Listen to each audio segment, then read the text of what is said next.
Sinati bata sa Espiritu sa Ginoo. Amen. Amen. Salamat pagambuta. Lord, salamat nga ining adlaw ikatigong kami aron magsimba kaniya kanimo sa Espiritu ug sa kamatuoran. Salamat Lord nga ikaw naghatag sa tanan aron ang imong himaya mahitabo diri kanamo.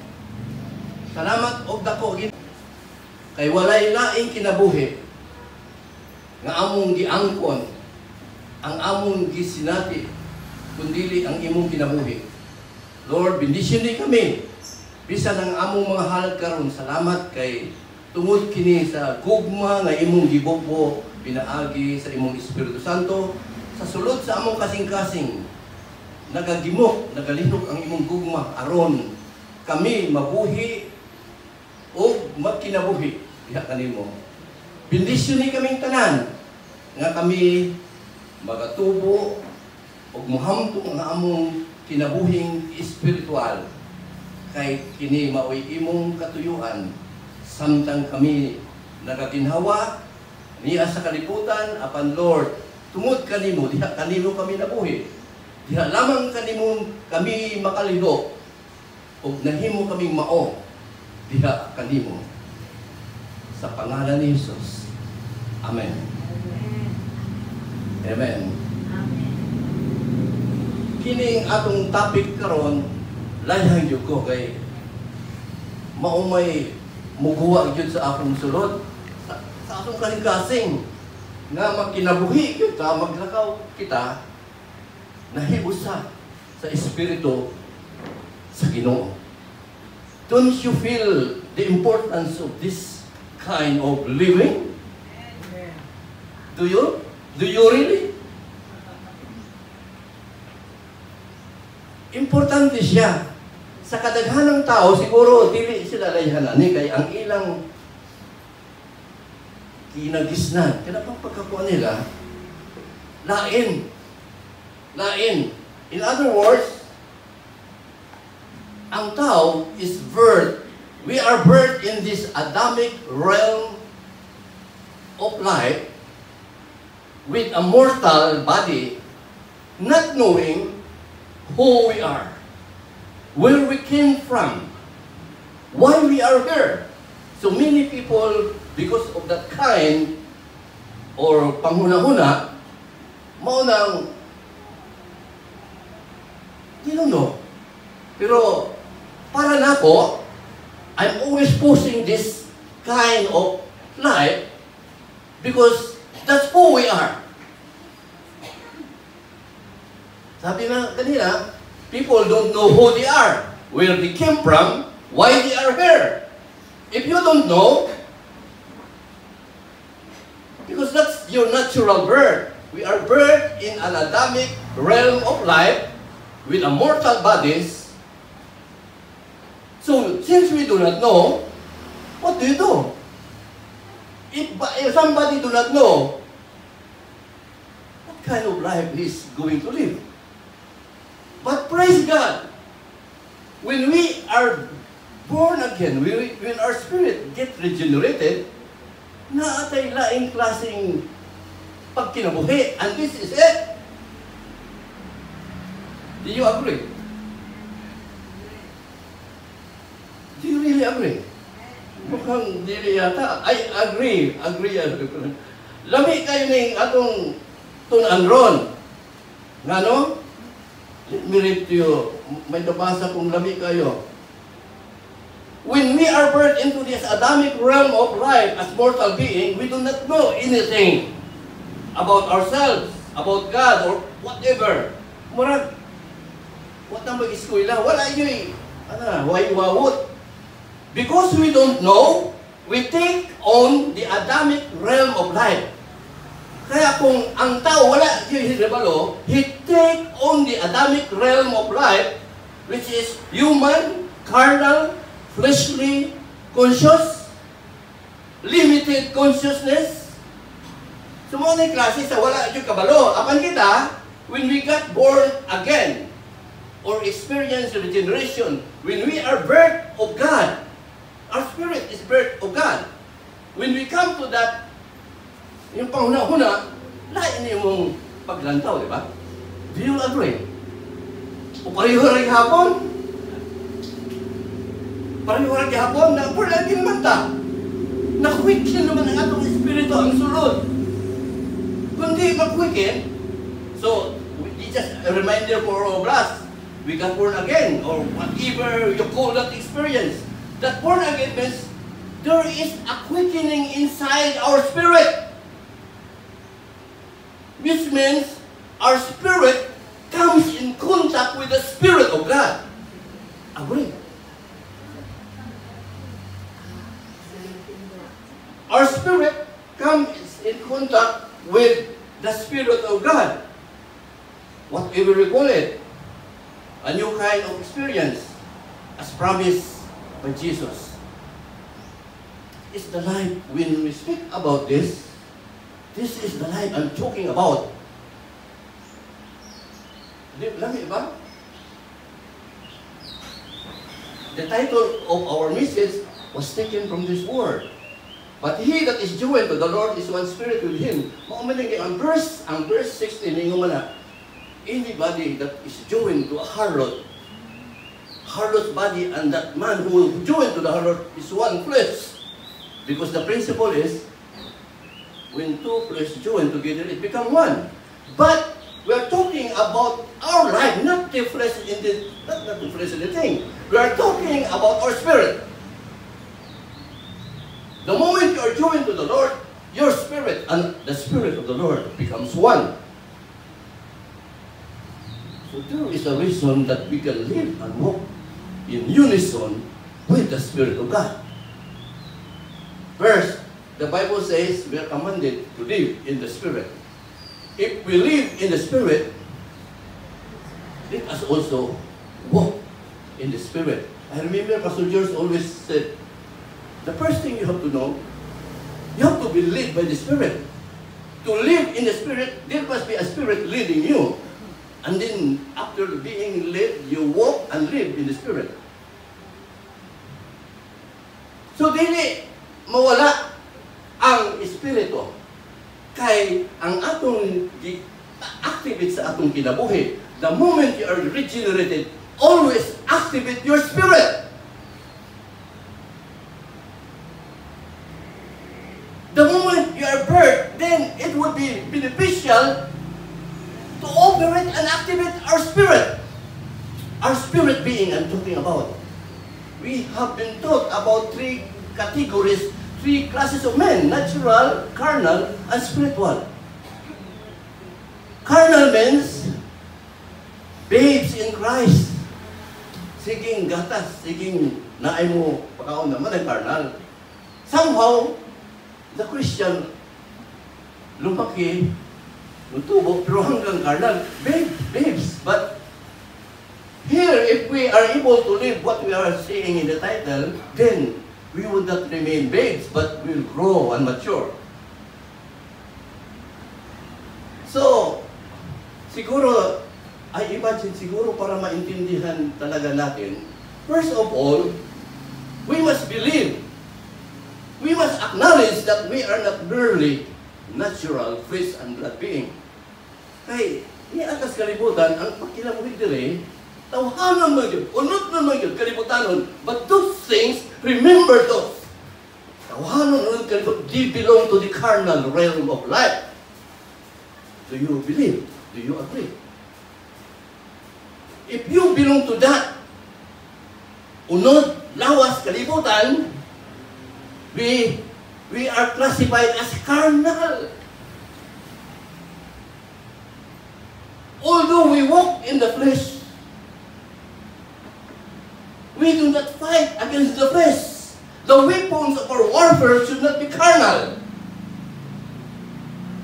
Casting down imaginations and every high thoughts that exalt itself against the knowledge of God. Those imaginations, those carnal things, bring it into captivity. Ibaba to the wages of Christ.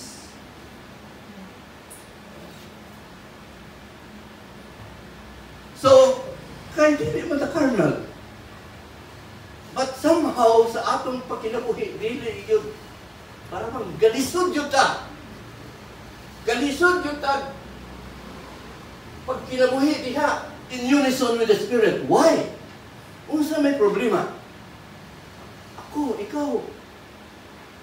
Ang atong pagkinabuhi, diha na yun. Murag, ano ba, kung di tamo antigo mo lupad. Christians should be flying. The reason why I always push this, the problems on the earth is due to the carnality. Niya atas kalibutan, niya daghang problema. Ang cause sa problema is the carnal, the natural, the flesh and blood being. Si Adan ang cause sa problema. Ang solution, dili gikan diha ni Adan. Ang solution, gikan sa taas. Gikan ni Kristo. Gikan sa langit. Gikan sa mga espirituhanong panghuna-huna.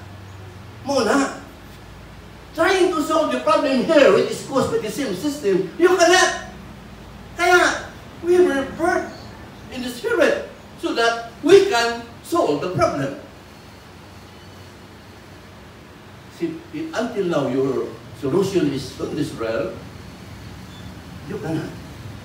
Actually, you will be the cause of the problem. One of the cause. Romans chapter 8, verse 4 to 11. This is a confirmation, an affirmation that when you live, when you walk in the Spirit, you will benefit.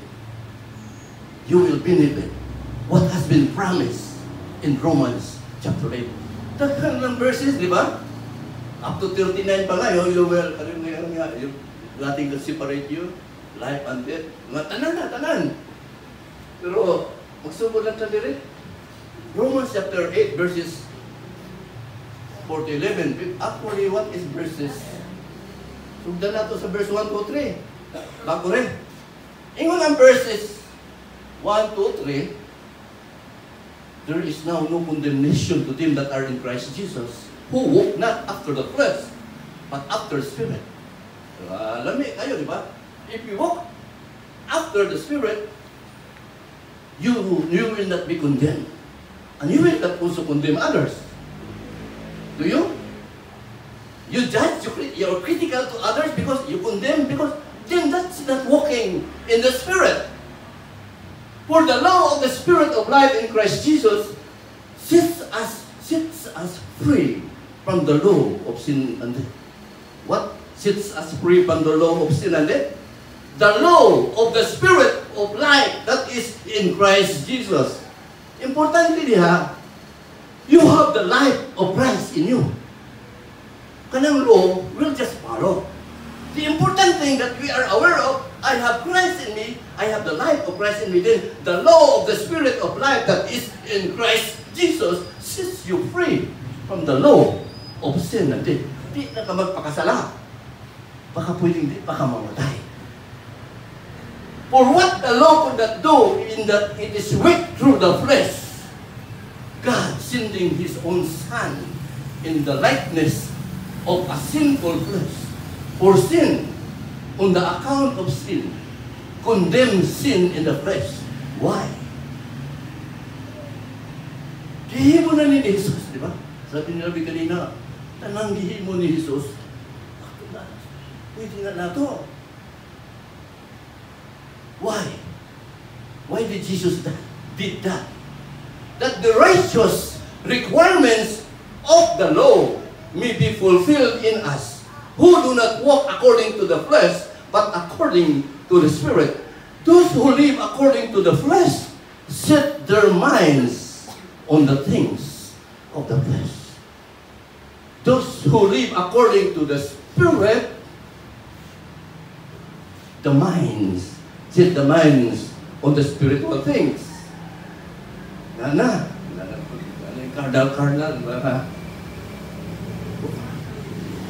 advocate niya po sa mga inner man, carnal man. Sige na ako exalti. Kaya ang tao, ignorant diha, di man kasi wala kabalo. Do you know what is carnal? If a person is governed by the flesh, ganyan natin sabihin, unod, Lawas nun kalibutan. If you are governed by that flesh, then if a person is governed by that, what you call him? He's a carnal. A Christian could be carnal. Ibig sabihin, a Christian, pero baby na, ang tawag sa Bible, carnal Christians are baby. Mga bata. Dili makabutang diaper siya ang kaugalingon. Somebody must put on. Kailangan may magbutang ubibiron. Magtimpla gatas. That belongs to carnality. And then the Bible says, to be carnally minded is death, but to be spiritually minded is what? Life and peace. Because the carnal mind is enmity against God, for it is not subject to the law of God, nor indeed can be. So then, those that are in the flesh cannot praise God. Mawito nang we give emphasis when you worship God, worship Him in spirit and in truth, not by the flesh, not by your emotion. Pero ang kagandahan with the priest work, when you worship God in the spirit, your emotion can be stirred up. Inuon man ko na. Munang, bisag ka himoon, ano na kaulaw diya? The spirit stirring you up. Pero kung ikaw, imong gipalabi ang imong unod, lawas, maulaw ka. Sinibet. So we need the Spirit. Sabi natin, carnal mind is enmity against God. It is not subject to the law of God, no there indeed can be. So then they that are in the flesh cannot please God. Pero ingon Mas Pablo, you are not in the flesh. Why? It's really that the Spirit of God dwells in you. Naibulungan ka na ng Espiritu. Nagpuyo na sa sulod. You know that, but if you imo nang wala on sa mga una, parang wala na rin. So, ibig sabihin, kung wala ko na sa imong consciousness ng Espiritu ng Ginoo na ano mo nagpuyo, bugi. Kung imo nang, you are conscious about it and you live, isin, di ba, sige tayo ipasayas nga, surrender. Yield to the Spirit. Why can we not yield to the Spirit? Why? Why? Kulang patas pagtuo nga kitang tao mga anak sa Ginoo. Kanus ang makamahimong anak sa Ginoo. If you acknowledge, if you receive, if you believe that you are birthed not by the flesh, not by the will of man, but the will of God. We are birthed by the will of God, not by human. By the blood, by the flesh, by the will of God. No! Kaya nga, makinabuhi na karon, dihang lapita. Kaya kung nagkanibuha ka tawhanon, sama na, bulagin man ka. Asa naman ang Espiritu? Mapali, wala na mong Espiritu. If so be that the Spirit of God dwells in you, if indeed that the Spirit of God dwells in you, we are not in the flesh. If so be that the Spirit of God dwells in us. Kung minsan, makalimutin. Sige, balik sa flesh. Makalimutin. Kaya tigulang naman, sabihin natin, tigulang ba? I do not believe. Tigulang ba? Kay ang imong pagkaila sa imong kagaling tao, hanon ka, unod-nun ka, kalibutanon, kanang dihadapita ang imong panghula, makalimot yung ka. Mutigulang yung ka. What I mean to say, our natural makeup, our physical being is a forgetting. It's a forgetting. Why you don't, wala na po, di mo po tugay kayo sa imong natural flesh and blood being, because that man is a forgetful. When you forget, you lose something. When you lose something, you forget. But here, in your spirit being, there is always a remembering. What do you like? Forgetting or remembering?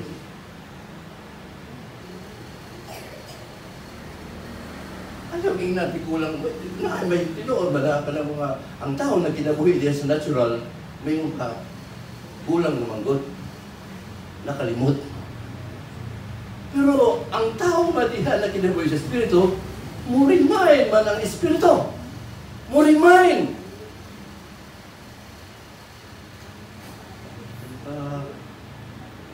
Di na ko na yung kaduga, wala ko lipot. Nakalimuto, why ay ka mo engage in unity with the Spirit? Kaya nakalimot man. Security, hindi ko mag-duga. If anyone does not have the Spirit of Christ, he does not belong to Christ. And if Christ be inside you, imagine, can Jesus Christ be inside you? It would be a mystery, a miracle. Mura ba, unsa ka kung dako itong isda, ito na gamay, munang sulod siya sa isda. Unsa ka kung ang isda na dako, musulod kay Jonah. Jonah has to expand para masulod ang isda. If anyone do not have the Spirit of Christ, nothing. Ang next verse, verse 12, ingon, if Christ be in you, your body is dead. Mauday na kung ang isda, kung tanda ko kayo, musulod kay Jonah, patay si Jonah, dako mo kayo ng isda. Pero buhi man lagi ka. Di ba si Kristo na anak to, buhi man lagi ka. These are mystery. These are spiritual things. See, how can Jesus so big, so wide, come inside us? Christ is inside you, the hope of glory. Amen. So, if Christ be in you, our body is dead because of sin, but our spirit is alive. Nga naman. Our spirit is alive because our spirit is one with the Spirit of God.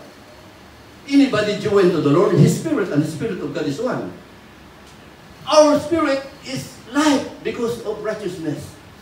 Now, if the Spirit of Him that raised Jesus from the dead, what is that?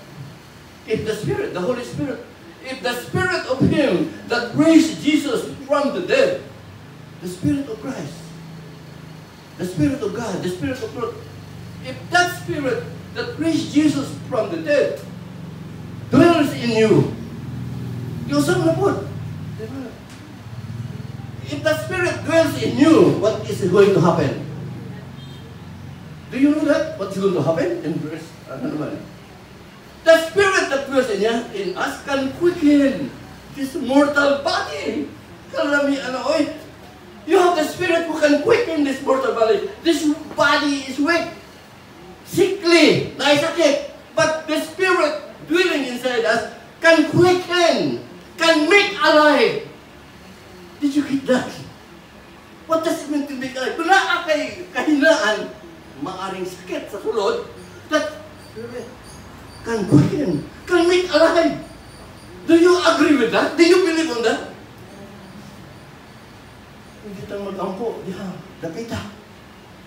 Pero, takang tao, tungod kay ang iyang pagkahimog, ang iyang panghuna-huna na aramong gisguha, mas musalig siya sa doktor. Pero, okay man na. Naitambal na mo iksiramin mo, magikan guwa. Ang imong silos yun, practice mo, sige, kanang mabuhi ka, katong mabutan niya sa guwa.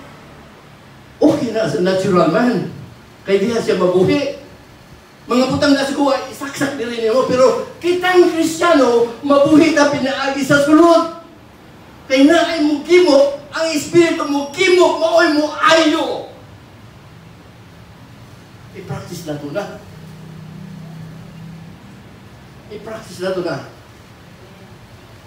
Muna i-ingon na, the Spirit within you can quicken, can make alive your mortal body.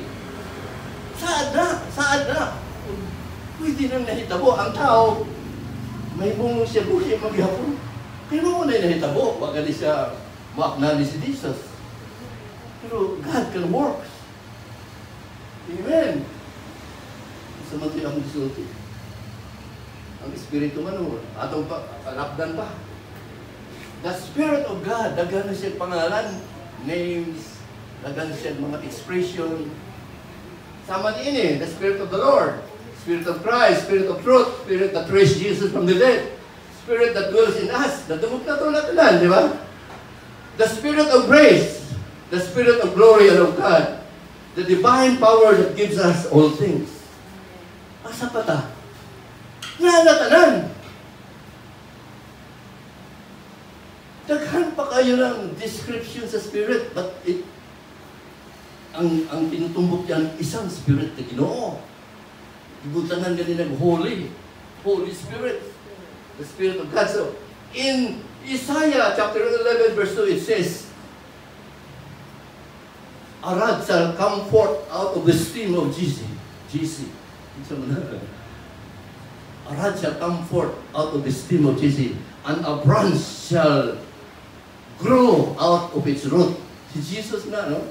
From Jesse, a branch shall grow out of its roots. Si Jesus na. And on that branch, what happened? 11 verse 2. The Spirit of the Lord rests on him. What are they? Seven Spirit. The Spirit of the Lord, Spirit of wisdom, Spirit of understanding, Spirit of counsel, Spirit of might, Spirit of the knowledge of God, and the Spirit of fear. Fear of the Lord. The seven Spirit, giingon sa Biblia, naa ni Jesus. Pula na to. Kaya we are co-heirs of Jesus. Naa na to. Pero what happened is the Spirit of wisdom is transmitted into our consciousness. Mausap, kining imong tawhanon na panghunahuna palit. If the Spirit of wisdom comes and work, kanang atong mga natural reasoning, why, no, why, mawala na. Huwag na kayo pangutana. Kailangan matana. Spirit of wisdom. Naana na to. Di rata mantigo siguro mo practice. How about the Spirit of life? When the Spirit of life is transmitted into my consciousness, what will happen?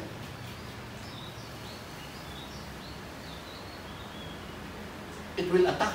It will penetrate into my soul, into my body, until this mortal body can be made immortal. This corrupt body can be made incorruptible. Why? Because the Spirit of life penetrated in my being. Do you practice that? Can we not practice that? The Holy Spirit is a life-giving Spirit, according to 1 Corinthians chapter 15, verse 45. The first man, Adam, was a living soul. The last Adam, Christ, was made a life-giving Spirit. Una, pwede tayo mabuhay ng patay. Wala, nato. Kamunay po tuon.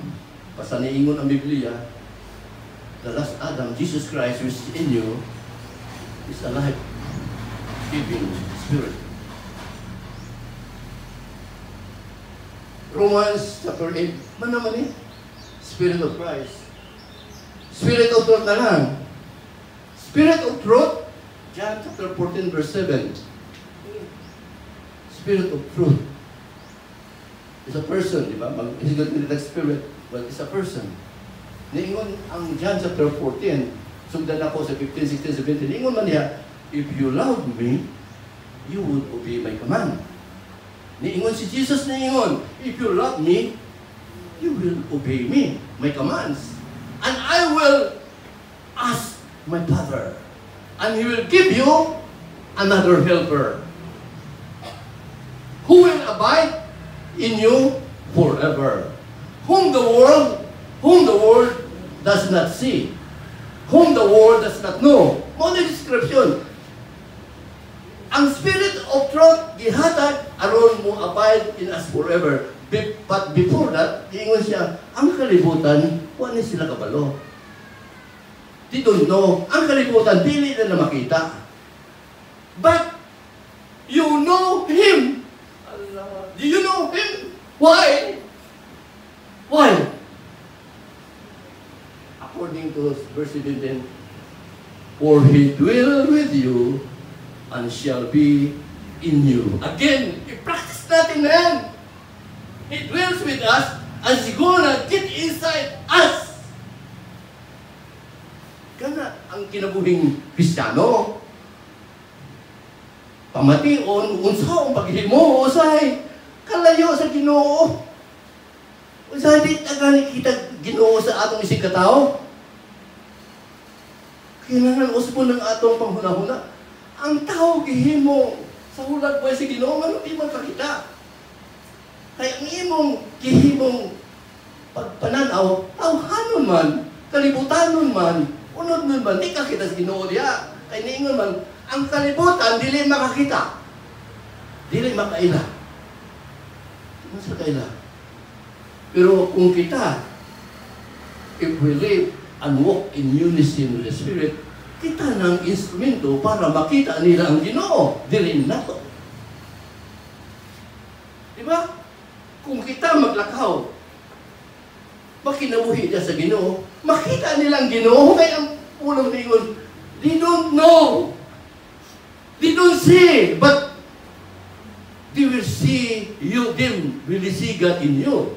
Oh, niya ang gibon sa pot. Makakita ang uban sa Ginoo, tungod na to. Just because we live and walk in unison with the Spirit. Ay, kalami adi ay no? Ang sama ni. Wala, muna tayo, no? Kaning Spirit of Grace, niingon sa Hebrews chapter 10, verse 59, katong gabugal-bugal sa Espiritu, di maayo, no? Ang Espiritu, according to Hebrews 10:29, ang Espiritu sa Ginoo, mao ang Espiritu nga tinubdan sa grasya. Kung gusto sa grasya, muguha na, product na sa Espiritu Santo. Hebrews 10 verse 12. Niingon po si Zechariah na ang promise sa Ginoo, I will pour out my spirit of praise and supplication diha sa akong mga anak. Ato na po na. Na ato. Pwede na ang puno ng spirit of grace. Alam mo, no? Throne of praise ba ata? Throne of grace and mercy pa. Sa spirit of glory at the glory of God kami. Spirit of glory and the glory. When do you see, when do you experience the spirit of glory and the spirit of God resting on you? When? When? Siguro wata kabalo nga Espiritu sa Himaya o Espiritu sa Ginoo naa na to sa panahon sa problema. Sa panahon nga gibulgal-bugalan ta sa uban. Ayaw ka rin tina. Maunang gihisgot ni Pedro, unang Pedro chapter 4. Maunang si Pedro, ugiran ingon. Now, si Pedro ba ingon,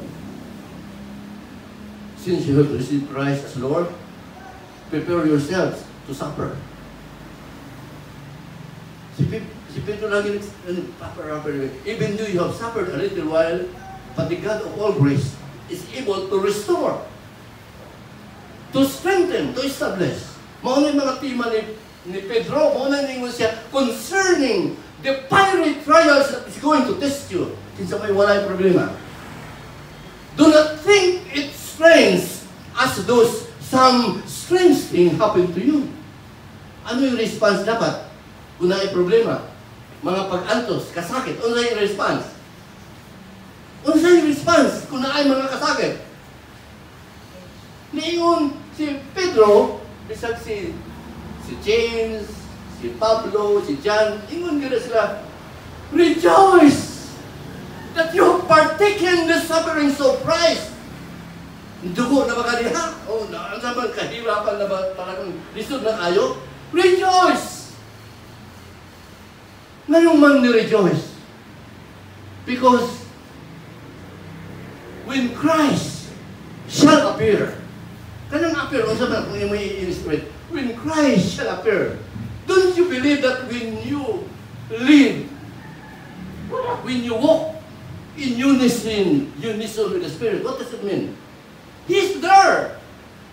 When we walk, when we live in unison with the Spirit, where is God in the Spirit? God the Spirit, where? Mingling with you. Now, have that consciousness. Kaya naamay kong problema. Ningon ang Biblia, rejoice that you are partaking in the suffering of Christ. Because when He shall appear, when will Christ appear? when Christ can appear, especially when you have problems. When Christ shall appear, you shall be glad with exceeding joy. Blessed are you when you are being reproached for Christ's sake, because the Spirit of glory, the Spirit of God, rests on you. Kaya usba ang pahuna-huna again. Pag naay problema, rejoice. Kaya ang Espiritu si Maya, nagalingkod na diya kanimo. Kaso, ang imong panghuna-huna, tauhanon o nod-nod, kalibutanon. Ye that are in the flesh, they do things in the mind of the flesh. Huwag nag-ingon ni Pablo. If you live according to the flesh, ang imong panghuna-huna, di haragod. Hindi ninimo pa sinati.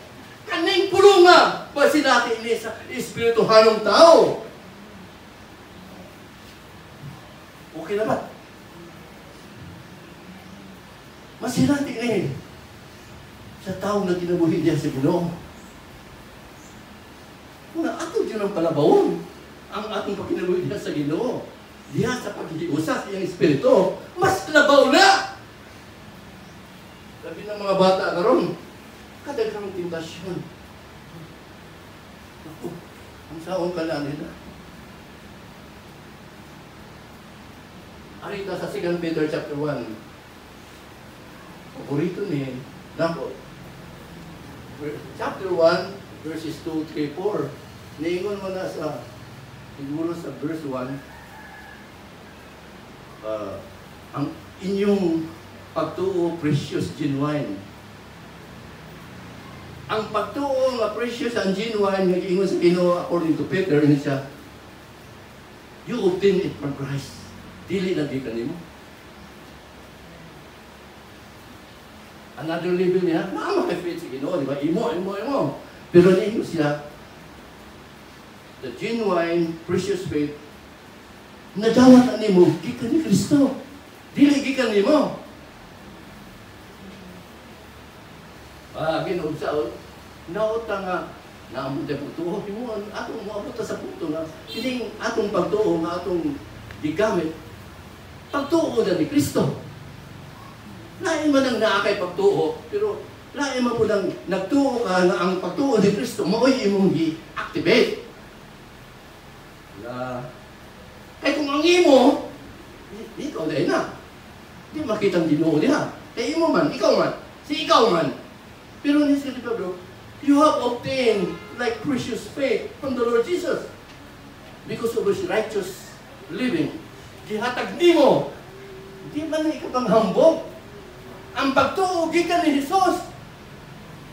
Add to that faith virtue knowledge, temperance, patience, godliness, brotherly kindness. That's the kind of faith nga mutubo. Pero kung imo, mo ingon baka sa gamay ra. Sa gamay nga faith, kamugag mountain, ay, imo problema, di man lang yung nawala. It is the nag-faith sa Ginoo. The faith of the Lord Jesus Christ. Maliging na. So, verse 1 ang tuparanta. Ang verse 2, 2 Peter chapter 1, verse 2. Grace and peace be multiplied to you through your knowledge of God and of Jesus Christ our Lord. So, ang grasya o kalinaw, proportional na sa atong knowledge of God. Grace and peace is multiplied to you through your knowledge of God and of Jesus Christ our Lord. Ayun na. Through His divine power, we have been given all things that pertains to life and godliness, again, through your knowledge of God, who called you unto His own glory and virtue, by which it has been given to us also. I'm quoting verse 3 now, 4. It has been given to us also exceedingly great and precious promises, that through these promises we be partakers of His divine nature. Through His divine power, we become partakers of His divine nature. How do you get the divine nature? It's still by the power of the Holy Spirit. Klaro na. Exceedingly great and precious promises, that through these promises, we become partakers of His divine nature, having escaped corruption. What's the problem here in the earth? Corruption. Not only corruption in terms of money, corruption because your mortal body is going to be corrupted, to be sick and weak, and then you die. That's corruption. Pero ang solusyon, ang Espiritu sa Ginoo. Ang Espiritu sa Ginoo ang nanaan mo. So why don't you live and walk in unison with the Spirit to stop corruption? Why?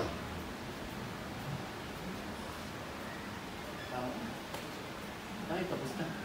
Ang saitan natin mo. Ako, timer na ako. 10 minutes more. Oh, Lord, siguro nagduha-duha na kung pwede ba na? I always encourage myself to be more spiritual rather than a mere flesh and blood being. Do you? Hindi bang nabuhin ka karon? Think in that state. I-consider na spiritual kang tao, karon pa lang. Mo bitaw na nakalimot mong ka sa sinugdanan, kalimot mo ka. No, tingnan mo kaniya. You are birthed in this atomic realm of life with a mortal flesh. You don't know who you are. You don't know where you come from. You don't know why. But in the Spirit, you will know. You should know. We should know that before the beginning of time, ang sagihin rin, you will form a spirit. During the time of creation of the world, when there was foundation of the earth, God says, I will form man, I will make man, I will form the spirit of man within himself. Can you imagine how valuable the spirit that we have? It has been formed long time ago. Do you agree? Long time ago. And then, there is a principle here. Naingon si Job, there is a spirit in man, and the breath of Almighty gives him understanding. Doon kayo matakasabot. Pero aron sa resolution. Ang solusyon sa pagsabot, ang espiritu sa pagsabot, gibutang sa Ginoo diha sa atong espiritu. Mo ni ginisayaan na. Ang pagsabot, lain yan ang pagsabot kay gamit ka sa imong natural mind. Pagsabot sa school naman ta, di ba mga elementary high school. Kanang pagsabot niya, ang atong intellect man, human intellect man atong gipaandar. Pero nari nga sa Ginoo, di na pareho po. Oo. Kanang pagsabot sa natural na, ang pagsabot niya sa spiritual, kinanglan, ang hunahuna ni Kristo mo, imong i-operate. Hunahuna ni Kristo. Karon ang pagutan na, can you distinguish kung ang imong knowledge, ang imong mind, nag-work sa panghunahon ni Kristo o panghunahon sa tao? Can you tell that? This belongs to the Spirit, this belongs to the flesh. It's by the Word of God. By the Word of God. I encourage everybody to study, to read the Word of God, because by knowing the Word of God, the Word of the Lord is active and powerful, piercing even the dividing asunder between soul and spirit, bones and marrow. Di ba una? The Word of the Lord can discern the intents of the heart. Paghiwa, very clear to you, sa wicked na, sa righteous na, sa natural man na, sa spiritual man. Bones and marrow. Maunang importante sa Word. Kailangan mahubog dipos ka sa pulong, no, may ang pulong sa Ginoo. The spirit of man is the candle of the Lord. Unsa inaani mo, espiritu, kandila, suga sa Ginoo na sa imong sulod.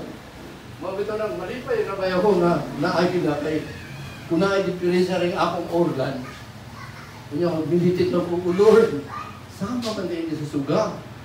Kaya bitong mabayig mga anak, ilang man butang nagsuga sa tabang para mauga ng samat. Kung sa ka lang imong suga na sa konsulod, saan ganun ka, Lord? Ayan lang, wak tayo pang huna-huna, pag naisakit, mag-inita, sakit kayo. Hindi mo pandaro ng presensya sa God. Nakatay espiritu, sama sa suga. Kaya ka lang atong espiritu, o espiritu din, naadiha. Ay, kalamihan ay, Lord, yan na tanan. Ayaw ka na. Kaso lang, ang imong pagkinabuhi, di man sa spiritual, ito mo sa natural. Amen. So, mana, akanay, nakatulong naman karoon mo na ito bago ka na himong tao na ni flesh and blood being, bago ka panganak sa imong inakan, bago ang imong papagmama, para magkaroon ng anak imong papagmama, niingon ang Ginoo, you were there. You were a spirit being. Tuon na po niingon ang Ginoo kay Hope, where were you when I laid the foundations of the earth? Kay Hope na ikiingnan. Tell me if you have understanding. Who determined its measurement? Surely you know. Who stretched a line upon it to what its foundation passing, or who laid its cornerstone? Asa mo ka niya? Ikaw na sa Pablo. Di man ka pangutanan, no? Yeah, during this question, ningon nga yung Ginoo, when the morning stars sang together, and all the sons of God shouted for joy. Asa man taan na? Espiritu man ka? You were the sons of God who shouted for joy. But you were in the Spirit. You were in the Spirit who shouted for joy. When you talk about sons of God, does not refer to your flesh and blood. Did you know that? When you talk, I am son of God, hindi ang imong kipa, paggana sa imong kinabuhi, tawanon o lulong. Hindi naman ako. Magpakita ka na, sons of God ako. Tawa, dagang kayo ko diha. Hindi naman ako. When you talk about sons of God, you are talking about a person, birth of the Spirit of God. Kaya nga, sabi natin kanina, dito, ningon sa John chapter 1, ningon, those who receive Him and even believe in His name were given the right, the privilege to become children of God. Dili pa na. Right pa na.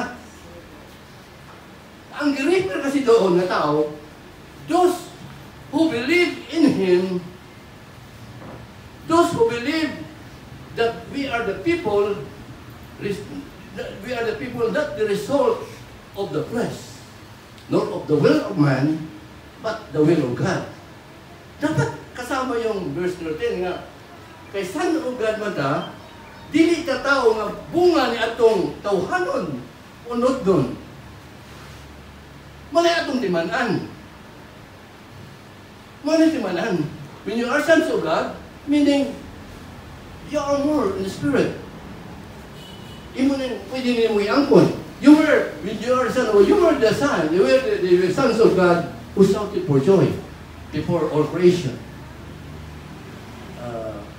Maunay ki, kuhaan nga maunay ki, ang sabi tawag gani nga, implied nga, ang tao, bago siya na, himong tao, nga may unod, he is with God.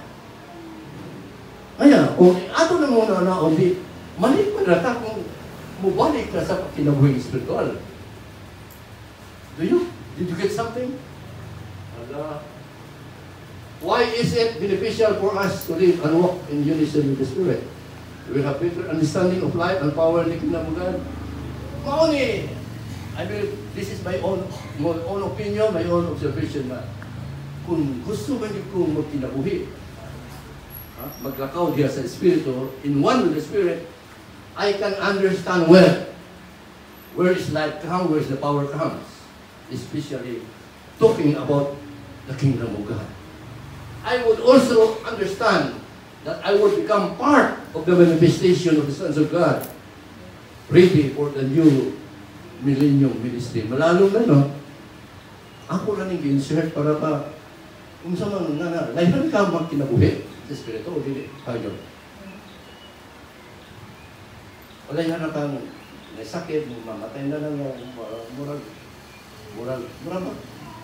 nahulog na, birdie ha. Hindi mo na, ang plano mo di man. Malalong na. Pasahod na ito Basig na natin makuha pa. 3 minutes. Where is the kingdom of God? Has it started? Nagsimula na ba? Nagsugod naman pagkari sa Ginoo? Ang Ginoo, nagsugod ng maghari diha sa tao na naglasalig kaniya sa Luke chapter 17.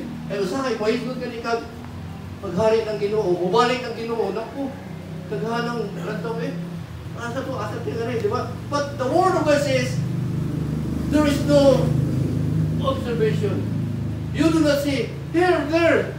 Di ba ang kalibutan gano'n, sige ganito sa Israel, sige ganito ng mga, well, that's true. That's true, pero dapat ang mangyari muna, yung spiritual experience. Kung hindi mo ma-experience spiritually, ganito lang daw na ka, pareho, wala. Ang paghari sa Ginoo, nagsugod na sa tao nga nagsali ka niya. Naanan ni mo na sa sulod. Niya, ang tendency is to mo increase na. And I believe with our reason, really the kingdom of God is gonna work. The kingdom of God is unstructured. Ano na siya? Listen na kayo. Dili ni himog tao. Kaya ang tao kung maghimo, magkuha mo ka, himog balay. Ano? Diba? Pag ang kingdom mo ka, ang sistema, gikan sa sulod. Ano ngayon na ito nga? There are two ways building anything. It must be built either by external manipulation, by works of men's hand, or it must be a product of life.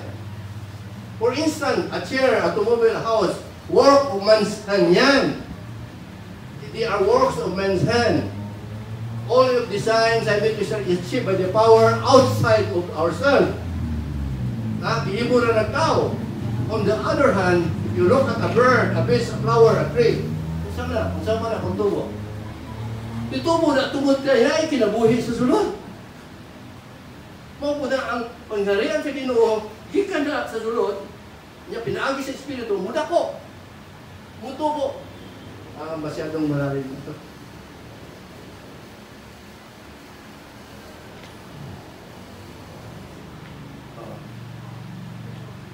Yan.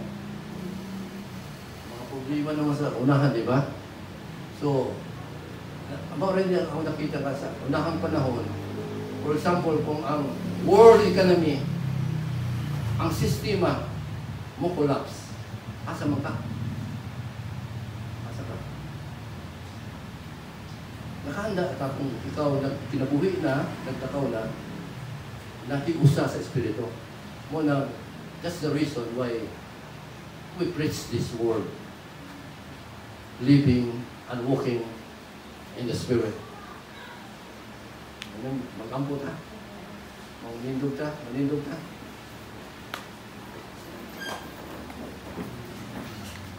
Salamat o God.